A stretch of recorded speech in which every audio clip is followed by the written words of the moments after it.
Belize Youth Challenge and the recruitment drive is on.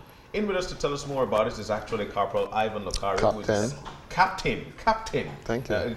Thank you, Captain Ivan Locario. Second in charge, Belize Youth Services, and of course, Anthony Castillo, who is the Commandant of the Belize Youth Challenge. Guys, good morning. It's so nice to see you.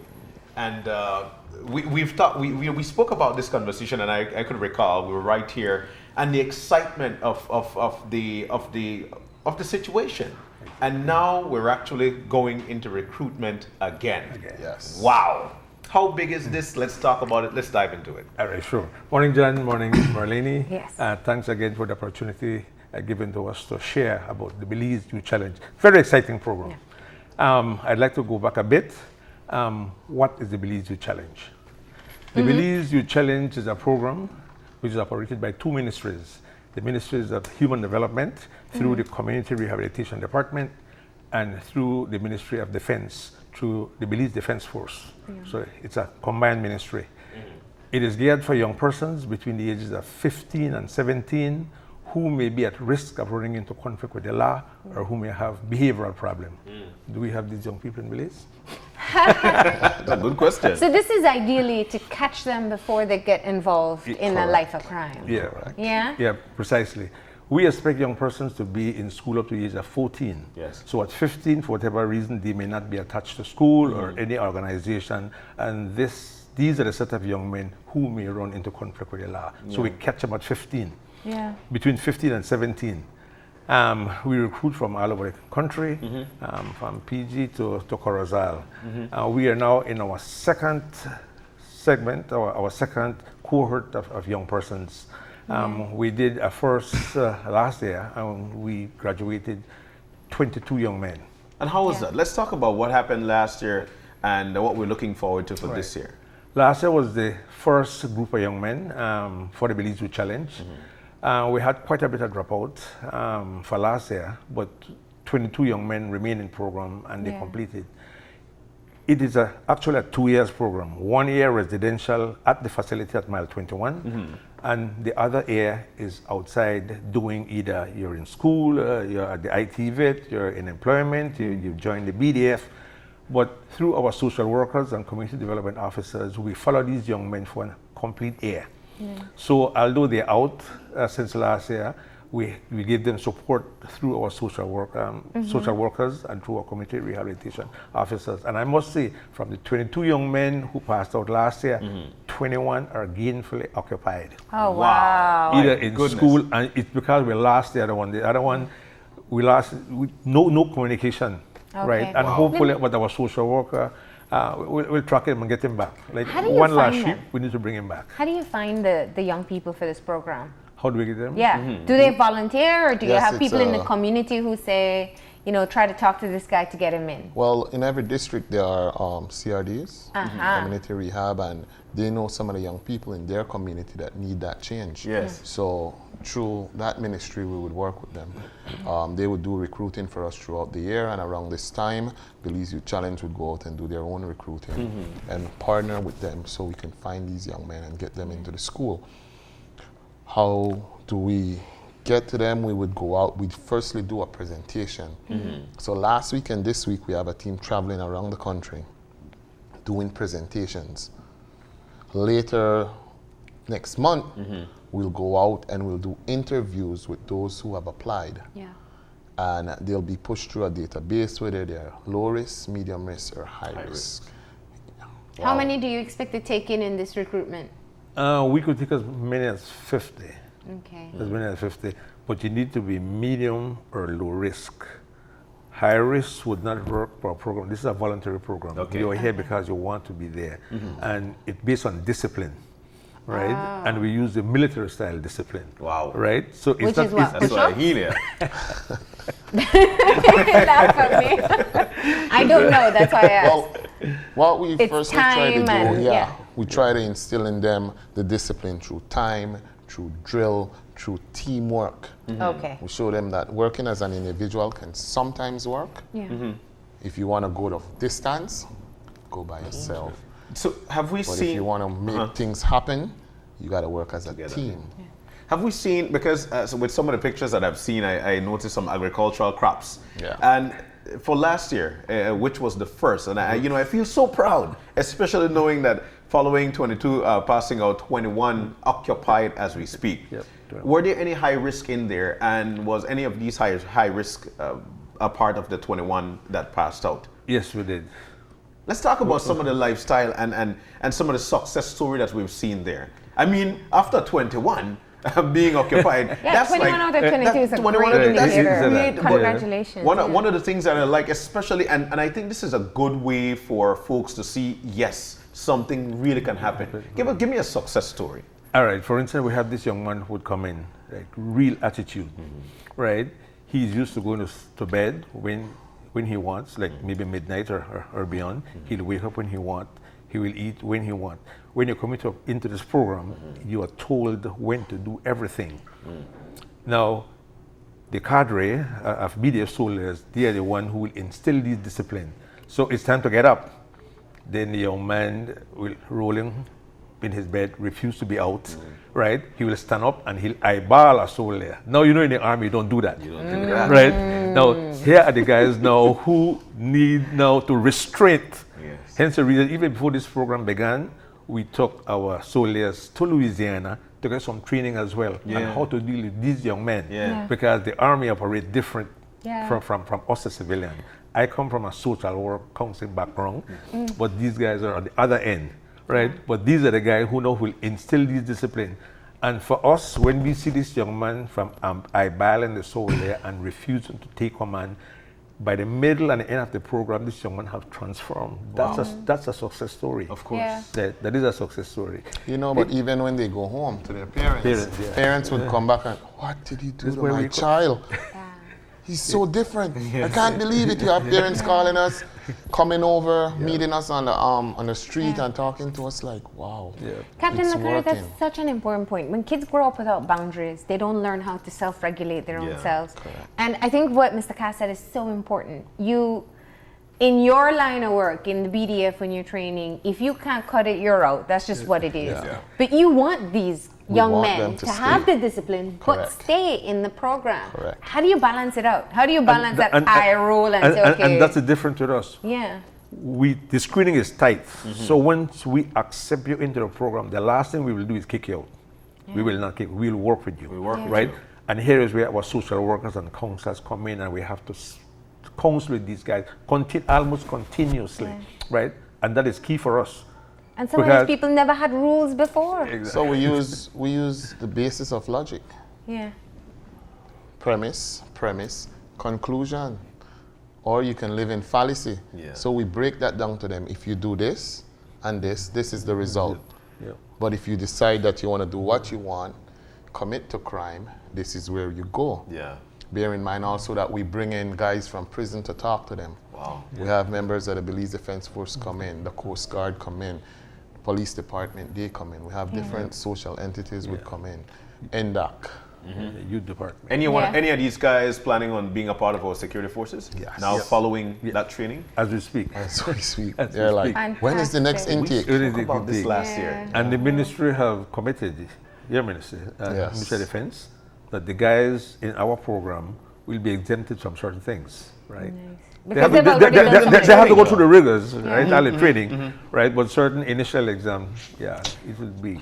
This easy is for a them to- this is a program mirrored off of the Louisiana State Guard. I was trying to Louisiana remember National when we Guard, came right. in because I had recalled that conversation here, and they've had great success with it as well. correct. How do you feel after your first cohort, and what changes are you planning, or are there any changes that you're planning for the second cohort?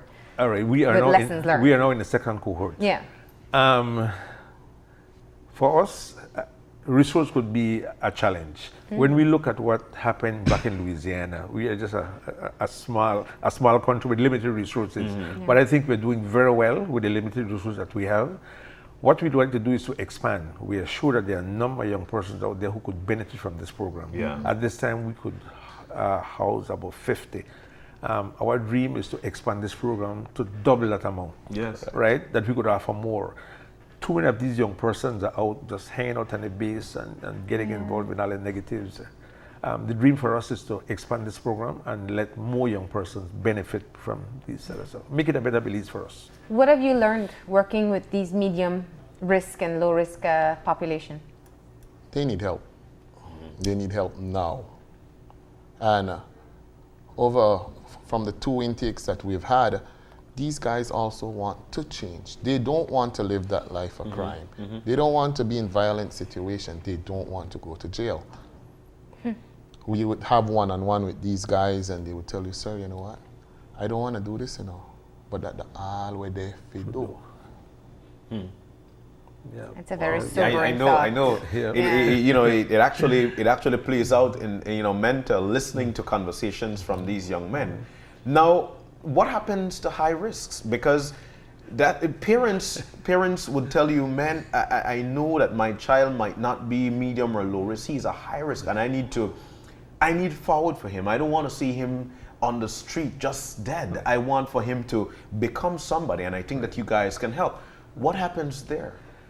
We refer the high risk. We have other department agencies within community rehab that will be able to work with the high risk, bring them to medium, then we take them from there. But key here is parents.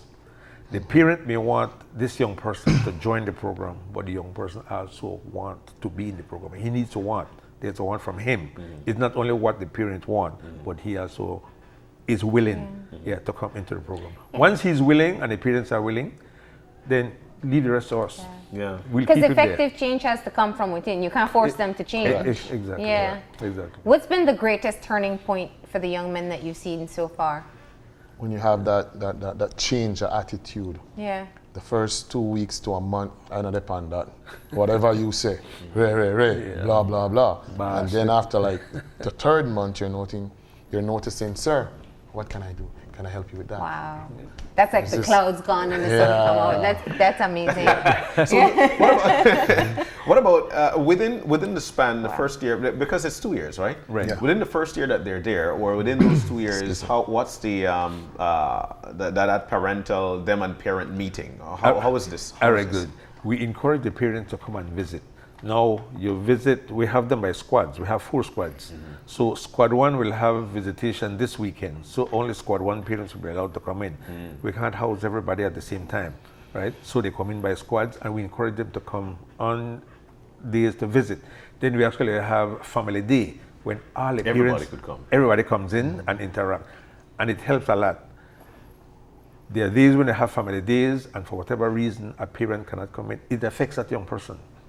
He'll be in a corner, he'll be withdrawn, he'll be crying. Everybody come and my man will come, right? And stuff like that. So we encourage the parent. Because they have some parents who say, well, go into the program and get out of my face and go to challenge. Yeah. You challenge. Yeah. No, we don't want that. They need to be a part of this. They need to be a part of it. A part of it. As a matter of fact, during this time, our social worker goes out and they meet and they develop a care plan for these young persons.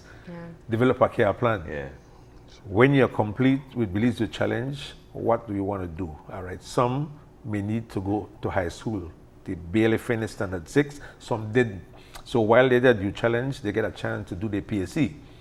All right. So they complete that. Now you're ready to go to high school. They have some who dropped out of high school, maybe first farm, second farm. You have a chance now to go back to high school. We have the online program, High School Online. In the comfort of their home, you go online and you do a high school training. Some go to the IT vet. We have guys at IT vet Belize City at this time from the first cohort. IT vet Orange Walk, right? And I think the Dangriga and various of the high schools around the country. Wow. So, as I said. So you know how many parents are watching saying, I got to get my kid in this? How do they sign up? Where do they go? Very good. Here in Belize City, Community Rehabilitation Department, that's on Freetown Road, upstairs at Venice. That's where our office is, and we have application forms. In the districts, the Human Development Office, at all the districts, and also the Army facilities, the outposts. Yeah, they have outposts as well. Applications out there too. And for this intake, it's only 50 that you're able to take in. Only 50, so the spaces are limited. Yeah. Wow. And the application deadline is April 26. Yeah. Right. I have a question here. From what we're seeing with these guys, are we seeing any father figures? bringing their child into the facilities? I wish there was more. Yes, Yeah, we definitely. do. I wish there was more, but we do have. Yeah. And what we do is that we have the social worker who goes out and she try to encourage father figures to come in. Come on, help your son. He needs it. And more we have fathers coming in. The fathers would come in and, of course, stand on the side and watch for a moment, and then you'd encourage them and tell them, interact. You know, but in Belize, we have this stigma of man not fi cry, man fi be strong. Boy, da, da, da, da, da. You know, you have to remember the labeling theory, that our boys will be what we want them to be, what we show them, what, you know, we tell them. Of course. You that thug, you that gangster, you that. So what he grew up thinking, I'm supposed to be a thug, a That's how gangster. he is. That's how he is. And you know, when you raise a child like that, and thanks to Marlene, because she teach me a lot of stuff.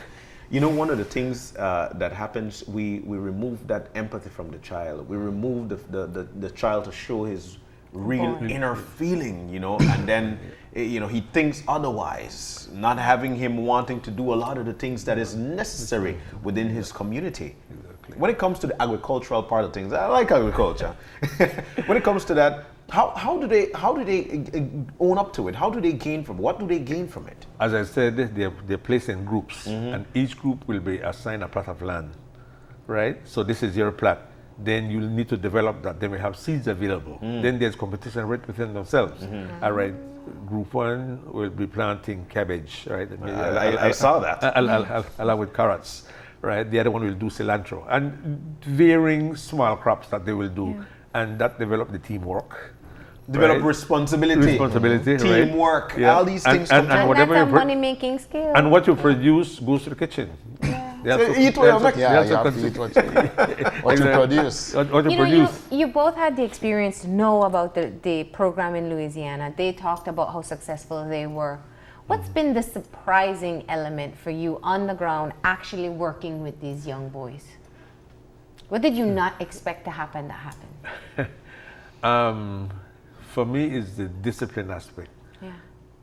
I expected to have more dropouts because I didn't believe that so many of these young persons would have been willing to remain in a rigorous program like this. Even on cool mornings, you have to get up at 4:45, right?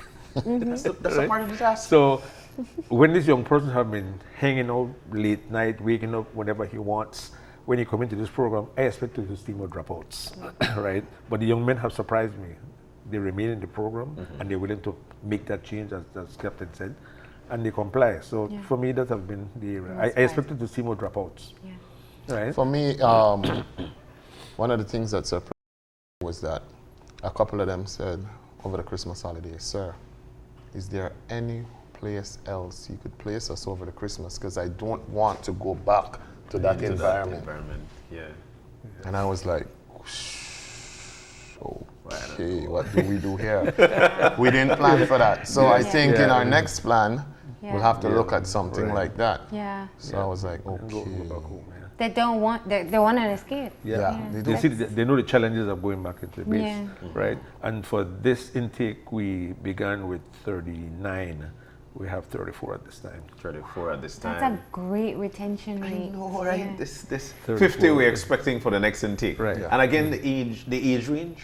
15 to 17. 15 to 17. And So what age? with children, we're working with children. Children, High risk exactly. children, High or risk. medium risk Yeah, children. medium risk and low risk. And at what age are we able to join our security forces? At 18. 18. 18. So one more year and some of these guys will try. Some of the guys will turn 18 before the end of the year or before the next intake. Then you could find them. That's perfect.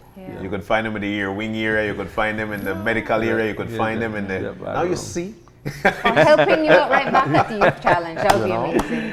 Yeah. And Wow. it's free. And we're It's free. encouraging Channel 5 to come out and live a day in the life of.